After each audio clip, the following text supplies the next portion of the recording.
spray adhesive is like contact cement in a can, only it's thinner, faster, and lighter.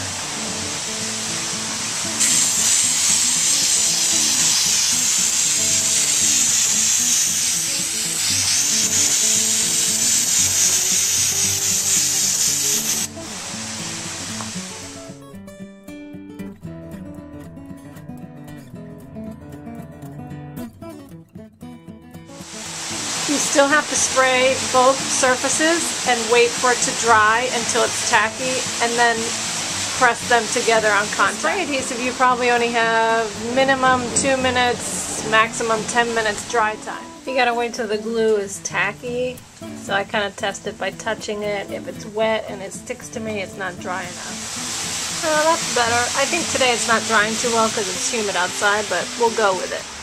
This 3M 90 high strength spray contact cement actually has a pretty good nozzle on it that doesn't get clogged.